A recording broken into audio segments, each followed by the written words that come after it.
couple people asked me about my new CO2 reactor. All I did was took a 2-liter bottle.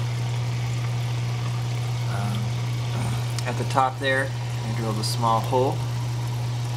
I then used a silicone to seal around the edges. This particular one actually has a valve that I can tighten so I can stop the CO2, so if ever I have to move stuff around I don't lose any of the gas buildup that's there. What I found that was most intriguing about this is how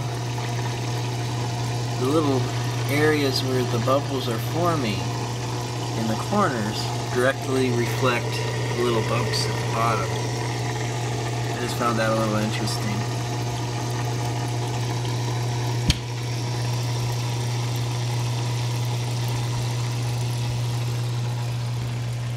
Quick look over here.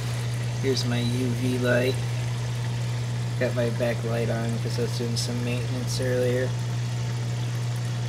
I let it put a large volume of air in the water, especially since adding this extra CO2 generator. I didn't want to take any chances, so I'll deal with the bubbles in the water column for now and make the adjustment because this bubble trap here isn't really being very effective.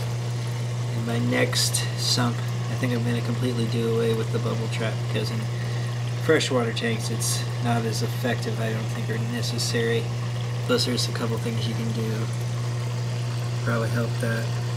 That's my 9-watt UV light. I was finding that it was heating up the water, so what I do is that when the overhead light goes off at night, so does this. That allows the water to kind of cool down a little bit.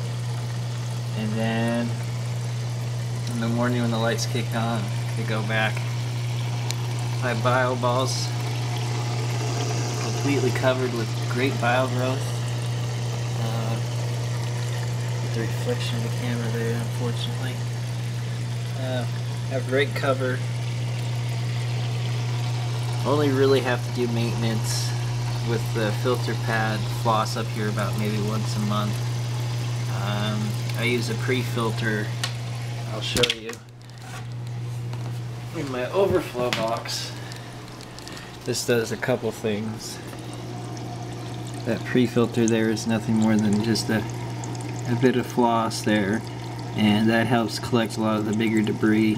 I find that I have to replace this about once a week, but it helps keep that down. It also acts as a small little layer in case a fish does manage to get in. Sometimes I've been able to save one, but usually they don't do that.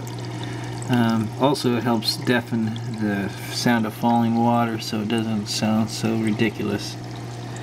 Here you can see my original CO2 generator. Thanks for watching.